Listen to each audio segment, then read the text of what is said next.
Buy, lease, or finance a new car? That is probably one of the most controversial questions. And as an ex-banker, I've had clients on both ends of the spectrum and fiercely opposed to the other viewpoint. On one hand, many people think it's best to buy a new car because then you have full control and ownership of the car and don't have to worry about monthly payments. And on the other hand, financing is appealing because it means that you pay far less each month rather than needing all the funds up front. And then, of course, my corporate clients would argue in favor of write-offs when it comes to leasing. Well, I'm in the market for a new car, so I decided to run the math and do a thorough analysis on the various options. I found out some pretty interesting facts about the difference in savings depending on whether you buy, lease, or finance, and make sure you stick around to the end because I also learned some sneaky little tricks that dealerships like to pull. So the first way I can buy a car is just to pay for it outright in cash, and then I never have to worry about any car payments or interest going forward. Makes things pretty straightforward and easy to understand what the cost is. Or does it? And then the second way that I can buy a car is through financing, which is like having a personal loan against the car. Some of these loans require a deposit and others don't, and then the bank or finance company would loan me the outstanding balance at a set interest rate, and we would agree upon a specific term for the loan, like 3 or 5 years. With this option, I would own the vehicle from the very beginning, but it would be secured against the loan, which means in case I ever decided to skip town or not pay my bill, the car is collateral and they could require it to be sold to pay for the remaining balance on my loan. This is similar to having a mortgage on your home. And then the third option is to lease the vehicle, which is more like having rent payments to borrow the car for the term of the lease agreement, which again might be like 2 to 5 years or whatever we decide on.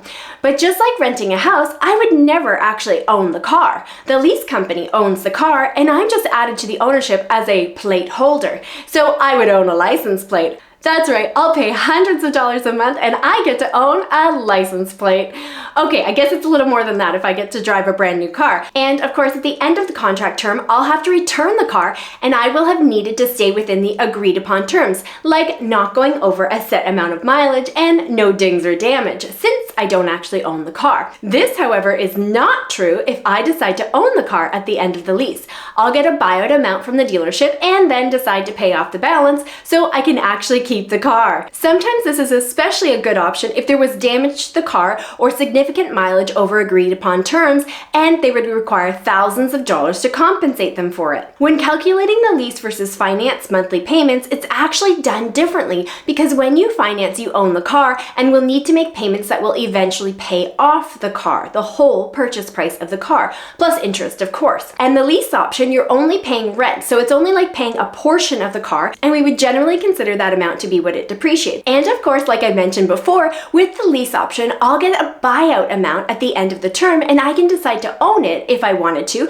but the monthly payments I had been paying throughout the term generally represent only the depreciation on the car, as well as of course any fees that they may have charged. So that means that the lump sum that I would pay at the end can be quite hefty. So those are my options. What's the cheapest? Well, I need to compare apples to apples in order to actually find out. So let's look at one of the more popular trucks and one of my favorites, the Ford F-150. So if I wanted to buy the F-150 right out in cash, the very base model, I would need $54,749, which if I click on this little information box, I can see that that includes the amount of taxes for my area, Ontario, which is 13%. Because we get hosed here, and just in case I thought I was getting a great deal, they're charging me for delivery as well as having an air conditioner. Then of course my next option would be financing at 7% APR, which is the annual percentage rate. And this option will do with 0 down because I want to compare apples to apples, so I'm not going to use a trade-in value. And I'm going to use a 48-month term, which is 4 years, and we can see that the payment would be $605 every 2 weeks, which if I click this little info icon once again, I can see the math done for me, and it tells me that the total payments over the 4 years would be $62,845, and my cost of borrowing would be $8,096. Which is a total of 14.8% of the original cost if I paid cash. And just an aside here, you can also see that they offer longer terms, and if I decided to take an extra 2 years to make the payments, my total cost of borrowing would be over $12,000 or approximately 22% of the original price of the car. So it does add up very fast the longer the term you have. Hey, if you want to learn more about this stuff, make sure you hit that subscribe button for regular videos on how you can protect your money and build lasting wealth. I also learned a deceptive little lesson the hard way. Sometimes dealerships will offer you a higher interest rate than what you've actually been approved for because they get commission and hope to double dip. What that means is you might actually be approved for 8.99%, which gives them a commission of, let's say, $700, but they'll offer you 10.99% because they get a commission of $1,000 as a reward for selling you a higher interest rate. And then here's the real kicker. After 6 months, which is usually the term of their contract with the finance company, they'll call you up and say that you've been doing a great job making your payments. So now you're approved for 8.99%. That was the original amount you were approved for 6 months ago. And that's because they can collect commission twice. The $1,000 they already received for charging you the 10.99% and now the $700 for the 8.99% because you'll obviously go in and want to take the lower interest rate if there's no cost to you. If this has happened to you, I would love to hear from you in the comments. Or if you have another trick that you know of that dealerships like to pull, I'd love to hear that too. The more knowledge we all have, the better. And then the third option is to lease the vehicle. And this would cost me $1,036 plus taxes due at signing, as well as bi-weekly payments of $391, which taxes also applied to because it's a lease payment. Financing is a loan, so there is actually no additional tax charge, but with leasing there is. So this should be a factor when we're considering our overall cost. So the $391 at a 13% tax rate equals $441. It adds up fast, or $11,487 annually, or for a total of nearly $46,000 over the 4 years. So then, of course, I would need to return the vehicle or I'd have the option to buy it out at the end. And here's another interesting part. In today's market, with used car prices still showing high, this vehicle is worth a whopping $38,000. And since we're comparing apples to apples, let's look at the math across the board. So on one end of the spectrum, we've got a cash purchase option totaling $54,749. And if I can sell the car in 4 years for $38,000, that means its cost to me is $16,749 to own the car for 4 years. And then there's the financing option totaling $62,000. And same thing, if we sell the car in 4 years at $38,000, that means it would cost me $24,845. And then here's the whopping lease option that would cost me $45,950 to lease the car for the 4 years. And if I decided to buy the truck at the end, it would cost me an additional $29,000 for the buyout amount. That's almost a total of $75,000. And of course, it would still be worth $38,000, so that's a total cost of $37,000 for owning it for the 4 years. Now, some of my corporate clients might argue that a lease creates write-offs for their business, so they decide to do the lease option. They like the cash flow instead of paying for things in cash and owning it outright.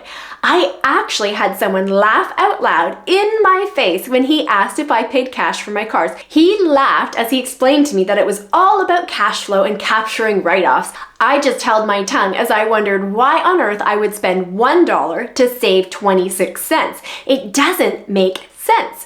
I'm still out 74 cents on every dollar. I think he said this because he likes to justify driving new cars.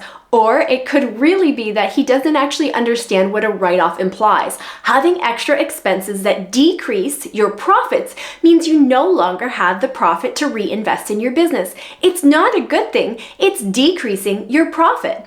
Even with that as my understanding, I went into this analysis with an open mind because many people share this theory. So I wanted to do the math and figure it out once and for all. So if you were one of those corporate clients and you spent the $37,000 to lease the vehicle over the 4 years, and that enabled you to save your 26% for your corporate taxes, you would be saving $9,600 off of that $37,000. You're still paying $27,000 to use the truck over the 4 years, which is more than what it would cost if you paid for it outright in cash, and more than what it would have cost if you financed it. And of course, a couple of other things to consider here. One is the ownership. I like having ownership and not being restricted in my mileage or being concerned when I get a ding from the gravel truck on the highway or somebody else scratching my truck at the grocery store. So for me, the concern of having to pay extra at the end of a lease